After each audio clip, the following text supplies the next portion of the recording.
and a severe bombing of Pearl Harbor by enemy planes, undoubtedly Japanese. The German radio has just announced Hitler is dead. World War II was massive. Millions fought, nations fell, and history bent. It's long been over. Yet, despite decades of study, some parts still leave us scratching our heads. How did certain blunders happen? Why were obvious warnings ignored? From baffling strategies to eerie coincidences, not everything fits neatly into the textbooks. Some truths remain blurred, and some questions unanswered. Let's dive into the biggest second war mysteries that still don't quite add up. Hitler's Soviet Union invasion. When you look at the course of World War II, there are a few moments that make you stop and go, wait, what was he thinking? One of the biggest of those moments has to be Hitler's decision to invade the Soviet Union in June 1941, breaking the Nazi-Soviet pact that, up to that point, had actually served Germany pretty well. Operation Barbarossa, as it was called, ended up being one of the biggest and most disastrous military campaigns in history. So the big question is, why did Hitler do it? And when you dig into the timing, the logic, and the preparation, or lack thereof, the whole thing just doesn't add up. It feels less like a calculated move and more like a reckless gamble that spiraled out of control. Let's rewind a bit. In August 1939, Germany and the Soviet Union shocked the world by signing the Molotov-Ribbentrop Pact, a non-aggression treaty that included a secret clause where the two powers would split up Eastern Europe. It was basically an agreement that said, you take this part, we'll take that part, and let's not get in each other's way.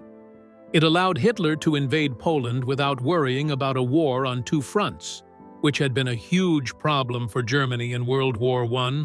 So far, so good, for Hitler, anyway.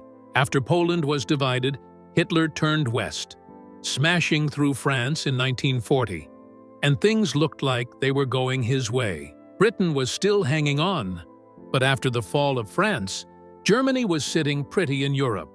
So why not just consolidate power, keep the Soviet Union on good terms, and focus on knocking Britain out of the war? Instead, Hitler turned east. This is where it starts to get weird. Why on earth would Hitler, with Britain undefeated and the US watching closely, decide it was a good time to pick a fight with the Soviet Union?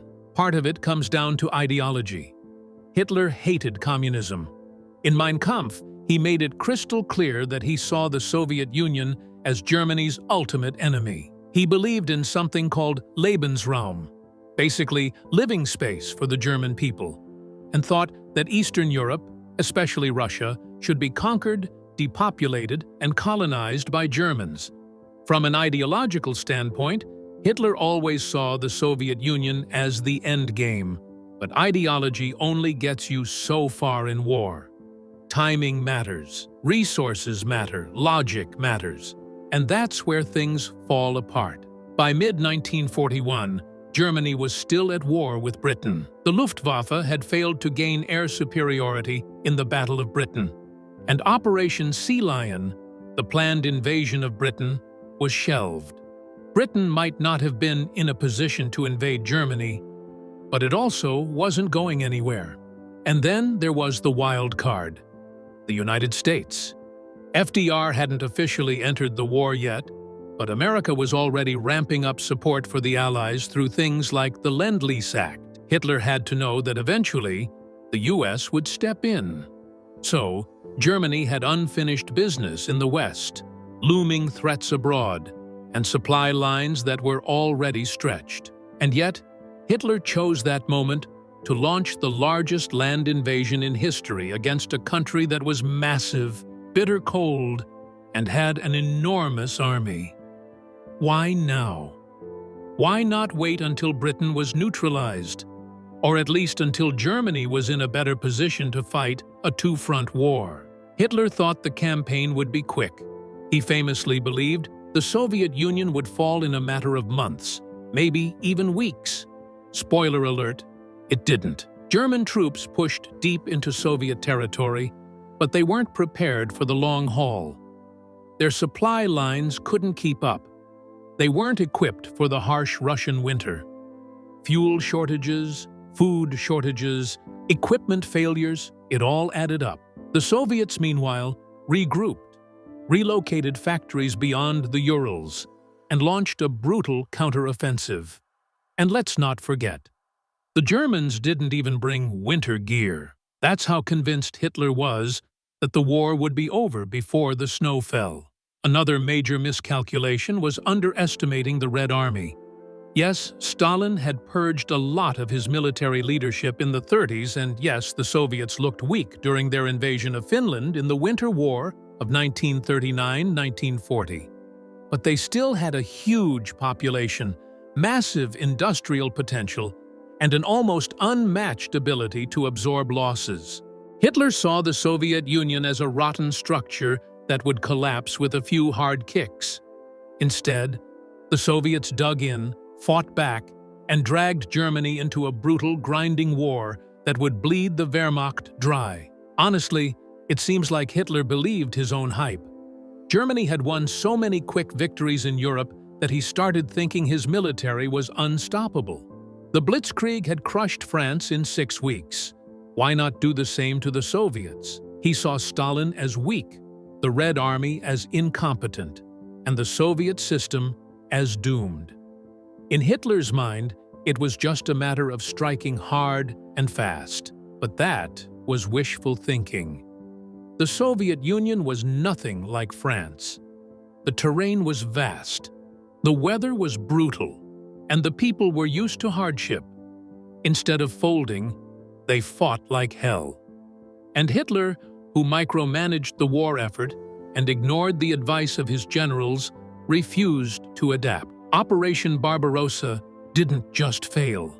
It backfired spectacularly. It dragged Germany into a war of attrition it couldn't win. It opened up the dreaded two-front war. It turned the Soviet Union into a bitter enemy that would eventually steamroll its way to Berlin. And it pushed the US closer to full involvement in the war, especially after Hitler declared war on America following Pearl Harbor. But first, let's figure why the harbor was attacked without further seizure. The attack on Pearl Harbor, without a follow-up invasion. Okay, so here's the thing. Japan's surprise attack on Pearl Harbor on December 7, 1941, was one of the most audacious military moves in modern history. It was sneaky, well-planned, and devastating. Battleships were sunk, planes were destroyed, over 2,400 Americans were killed, and the Pacific Fleet was left reeling. It was the kind of blow that, if followed up aggressively, could have changed the course of the entire war. But then, nothing. No invasion, no occupation, no Japanese troops landing on the beaches of Oahu. They just hit and ran. And that's where things start to feel a little strange, because on the surface, it really doesn't make a whole lot of sense. First of all, from a purely strategic perspective, Hawaii was, and still is, ridiculously important. It's smack dab in the middle of the Pacific, a perfect jumping-off point for either launching attacks or defending against them. The US military knew that, which is why Pearl Harbor existed in the first place. Japan definitely knew that too, so why not take it? The Japanese had just crippled a big chunk of the American fleet. The US was caught totally off guard. Morale was shaken. If there was ever a time to push forward and seize a valuable strategic position, that was it. But Japan didn't even try. And that's weird. To be fair, there were reasons Japan didn't go all in. The biggest issue was logistics. Hawaii is over 4,000 miles from Japan.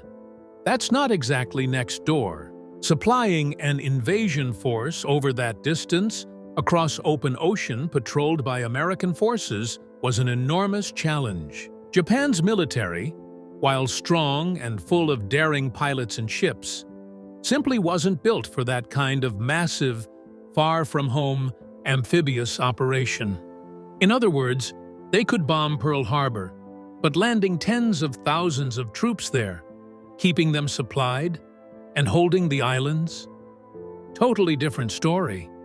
Plus, an invasion of Hawaii would have required a lot more ships and troops than Japan had available. They were already stretched thin across China, Southeast Asia, and the Pacific. Committing to a full-on Hawaiian campaign could have jeopardized their whole expansion plan. Here's something else that's important. The American aircraft carriers weren't in port during the attack. That was just dumb luck for the US, but it turned out to be really important. Japan knew the carriers weren't there, and they also knew how dangerous they could be if left unchecked. So instead of invading Hawaii and potentially getting bogged down, Japan focused on what they thought they could do: knock out US power in the Pacific long enough to grab territory like the Philippines, Indonesia, and other resource-rich areas, and then force a peace deal before the US could recover. In other words, they weren't trying to win in the traditional sense. They were trying to punch the US in the nose hard enough that America would think twice about fighting back. Problem is, they didn't quite punch hard enough. Or maybe they picked the wrong place to punch. Another big reason Japan didn't invade Hawaii: they massively underestimated the US response. They thought Americans were soft, that the country was too divided or distracted to respond effectively, that if they hit hard and fast, the US would negotiate rather than fight a long, grinding war. But obviously, they miscalculated. Pearl Harbor didn't make Americans want peace. It made them furious. It united the country like never before and triggered a full-scale military response that Japan was totally unprepared for. If Japan had invaded and occupied Hawaii, the fury would have been even worse, and the logistics of holding it would have been a nightmare. American supply lines were shorter, industrial capacity was through the roof, and public support for the war was now unstoppable. Japan may have feared that trying to take Hawaii would only hasten their eventual defeat. To really understand why Japan didn't follow up with an invasion, you have to zoom out and look at their overall strategy. They weren't aiming for a long war. They were aiming for a quick one. Their whole plan was based on moving fast, taking as much territory as possible, and forcing a peace settlement while they were ahead. Taking Hawaii might have sounded glorious, but it didn't fit the model. It was risky, far away, and would slow them down. And yet, you still have to wonder, what if they had done it? If Japan had occupied Hawaii even temporarily, the US would have faced a much harder path to victory in the Pacific. Supply routes to Australia and other key areas could have been cut off. The morale hit would have been even worse. It might have bought Japan more time, or even changed the shape of the war entirely. But again, they didn't even try. Japan had the element of surprise. They knew Hawaii's importance. They had already shown a willingness to launch bold, risky operations. And yet, when it came to capitalizing on Pearl Harbor, they backed off. In hindsight, that decision feels oddly conservative for a country that had just launched a surprise attack on a superpower. Maybe they were overconfident. Maybe they were too focused on short-term victories in Southeast Asia. Or maybe they simply lacked the resources for such an operation and knew it would be a disaster. Whatever the reason, it was a pivotal choice, and arguably one of the biggest missed opportunities of the war. The attack on Pearl Harbor is remembered as a shocking moment in history, a turning point that brought the US into World War II. But what's often overlooked is what didn't happen afterward. Japan had a chance to push their advantage and seize one of the most important strategic locations in the Pacific. Instead, they hit hard, turned around, and hoped the US would just give up. They guessed wrong. The Ghost Army and Nazi unawareness. It seems almost unbelievable that something as outrageous as inflatable tanks and recorded sound effects could fool one of the most feared and organized military machines in history. Yet, that's exactly what happened with the Ghost Army, a special U.S. unit in World War II designed to deceive the Germans using props and performance art rather than firepower. They rolled out rubber tanks, set up dummy camps, played recordings of troop movements through loudspeakers, and even sent soldiers dressed as high-ranking officers into towns to spread disinformation. It sounds like a Hollywood movie plot, not an actual military strategy. So how did the Nazis, infamous for their meticulous intelligence networks and brutal efficiency, not see through the ruse? That's where it gets baffling. Nazi Germany had access to aerial reconnaissance, spies, informants, and highly trained analysts. You'd think someone, somewhere, would notice that these divisions didn't leave tank tracks, that the vehicles deflated when punctured, or that there were way too few supply trucks for the number of troops supposedly present. Even the sound effects, impressive for the time, were still just recordings. There was no engine noise from actual tanks, no heat signatures from real equipment. It defies logic that none of this raised red flags. One possible reason is that the Ghost Army's success wasn't purely about fooling the senses. It was about playing into the enemy's expectations. The unit didn't just plop down inflatable tanks randomly. They carefully studied where the Germans expected troop movements to happen, and then staged fake operations in those exact areas. The goal wasn't perfect realism. It was to create enough illusion at just the right time to cause hesitation or miscalculation. Even so, the fact that seasoned military analysts were misled by giant balloons and soundtracks still feels like something out of a comedy sketch. Maybe it also points to a flaw in Nazi overconfidence.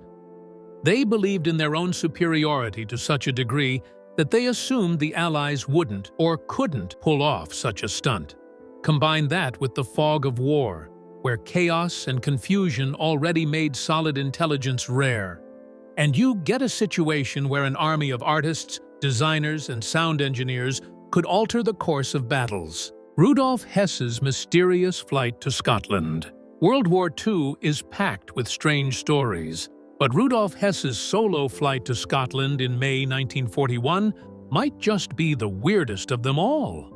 Here you have Hitler's right-hand man, his official deputy Führer, suddenly hopping into a plane, flying alone across enemy territory, and parachuting into Scotland, claiming he wanted to negotiate peace with Britain. No warning, no official mission. Just, surprise? Here I am. Let's talk peace. The whole thing feels like something out of a bad spy movie. And yet, it really happened. The question is, why, what on earth was Hess doing? Was he secretly sent by Hitler? Was he acting alone, maybe a little unhinged? Or was there some kind of shadowy mission behind it all that we still don't fully understand? First off, Hess wasn't just some mid-level Nazi nobody. He was a major figure in Hitler's inner circle. He'd been with the movement from the early days, served time with Hitler in prison, and even helped transcribe Mein Kampf. He was fiercely loyal and deeply trusted, at least at first. By the late 30s and early 40s, though, Hess's influence was fading. Hitler was turning more toward guys like Himmler, Göring, and Bormann. Hess was still technically the deputy Führer, but he wasn't really in the loop on military strategy anymore. Some historians suggest he was feeling sidelined, desperate to do something big that would restore his importance. And maybe that's what the flight was. One wild gamble to become relevant again. But if that's the case, why fly solo into enemy territory, in the middle of a brutal war, to try and cut some kind of secret peace deal? Who was he expecting to talk to? And what made him think anyone in Britain would even listen? Here's the strangest part. Hess didn't just randomly land in Britain and start knocking on doors. He specifically aimed for the estate of the Duke of Hamilton in Scotland. supposedly believing the Duke was sympathetic to Germany, or at least willing to hear him out. Where did he get that idea? Nobody's quite sure. Some think Hess believed there was a faction of the British elite, especially among the aristocracy, that was open to peace with Germany. The theory goes that Hess thought he could exploit that divide, maybe push for some kind of negotiated settlement that would end the war in the West, leaving Germany free to focus on invading the Soviet Union. But there's a huge flaw in that thinking. By 1941, Britain wasn't looking to make peace. Churchill had made it crystal clear that they were in the war for the long haul. London was still reeling from the Blitz, and public anger toward Germany was sky high. There was zero appetite for cutting a deal with Hitler, especially not with a random Nazi official who showed up uninvited. So again, we come back to the big question. What was Hess thinking? Did he really believe Churchill and company would say, "You know what? Let's hear this guy out"? It just doesn't add up. Officially, the Nazi regime said Hess had gone rogue, a tragic case of mental instability. Hitler was furious, or at least pretended to be. He stripped Hess of his titles, called him delusional, and distanced himself from the whole thing. That's the story they stuck with, and honestly, it's not impossible. Hess was known to be a bit eccentric. He was deeply into astrology, mysticism, and other fringe beliefs. He may have convinced himself he was destined to bring peace, like some kind of divine messenger. It's possible he acted completely on his own, with a half-baked plan and a lot of wishful thinking. But then again, there are things about this story that suggest maybe there was more going on. Some conspiracy-minded historians have long suspected that Hess wasn't acting alone, that there might have been a secret mission behind his flight. Could Hitler have sent him unofficially, hoping to feel out a back-channel peace offer without committing publicly? Or maybe there was some faction in Germany trying to end the war with Britain before launching Operation Barbarossa against the USSR?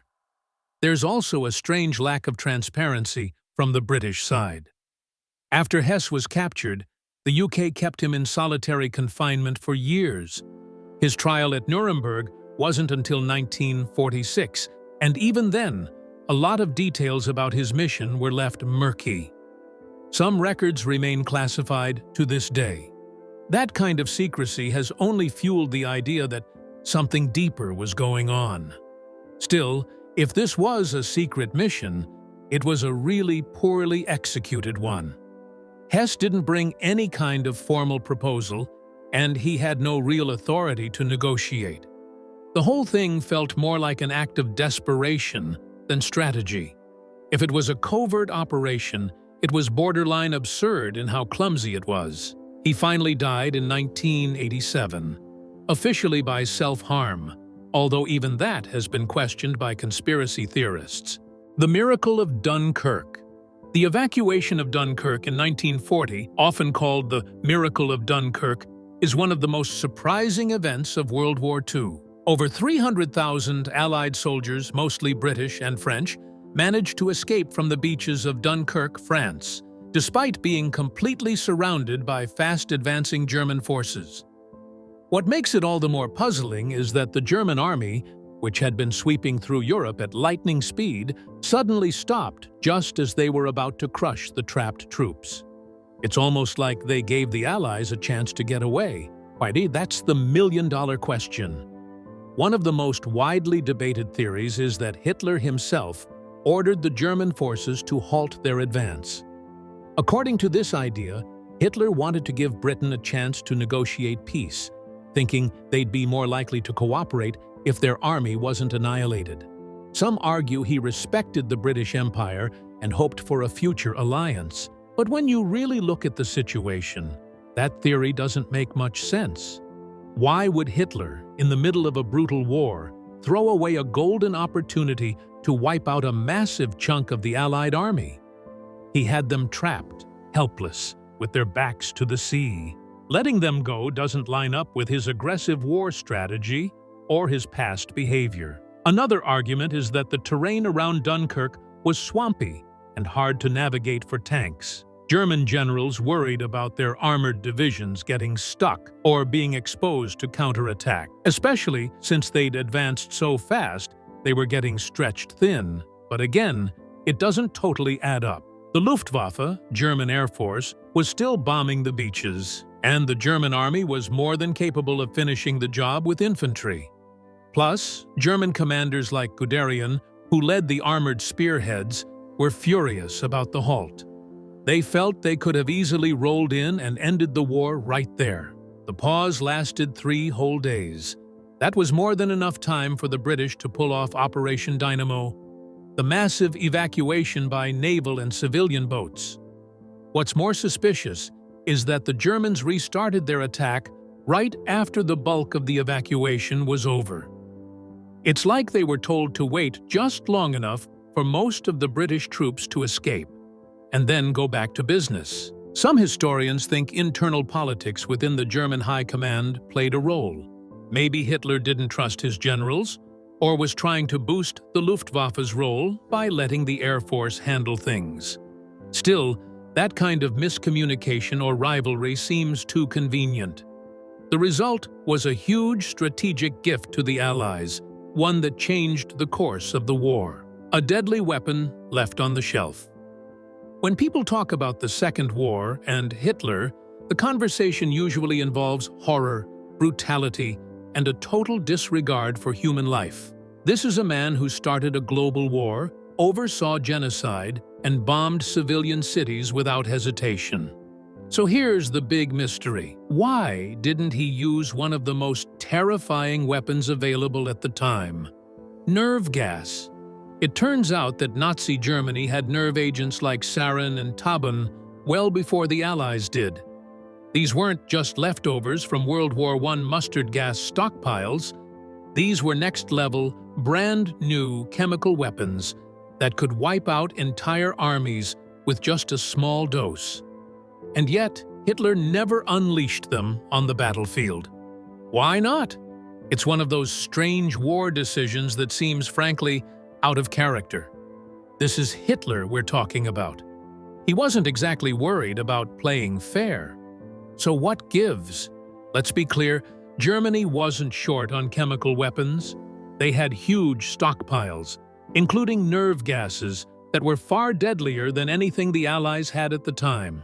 German scientists had actually discovered tabun back in 1936, and sarin not long after.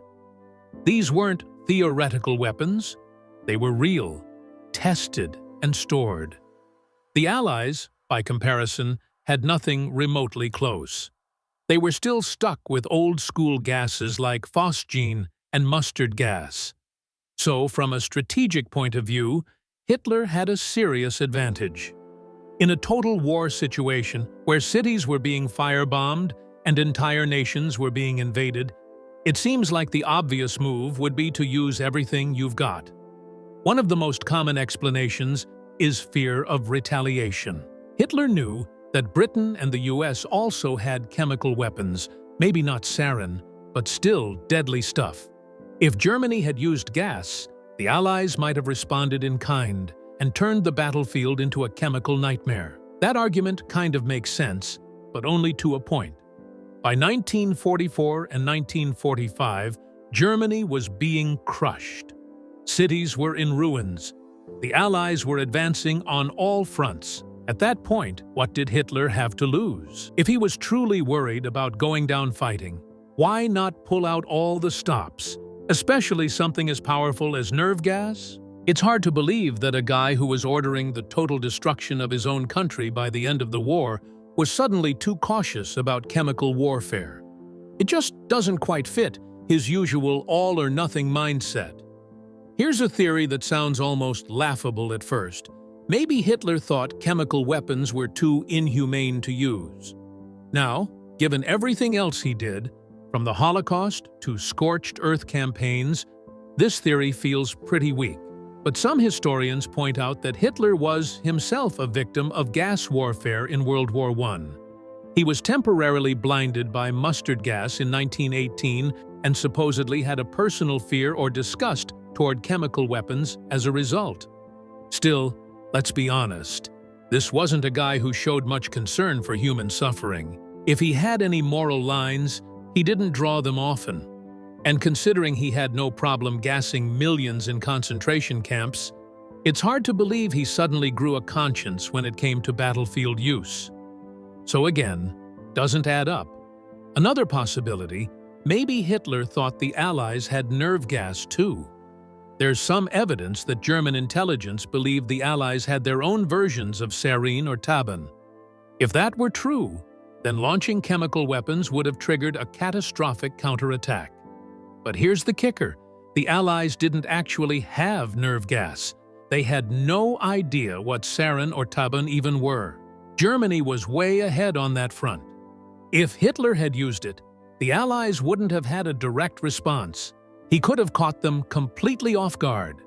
So either German intelligence got it wrong, or Hitler was just overly cautious. Either way, it means he missed what might have been one of his few remaining trump cards. For someone as obsessed with turning the tide of war, that's a strange level of restraint. Imagine if Hitler had used nerve gas, say, against the D-Day landings. Thousands of Allied troops could have been wiped out in minutes. The whole invasion might have failed. Or what if he'd used it on the Eastern Front to stop Soviet advances? It could have changed the pace of the war. And yet, he didn't. Despite having every reason to escalate and every capability to do so, Hitler held back. In the grand scheme of World War II, Hitler's refusal to use nerve gas is one of the war's strangest contradictions. He had the means, he had the motive, he had no clear moral or ethical boundaries. And yet, he didn't do it. Enjoyed the video? Subscribe for more interesting uploads in our channel.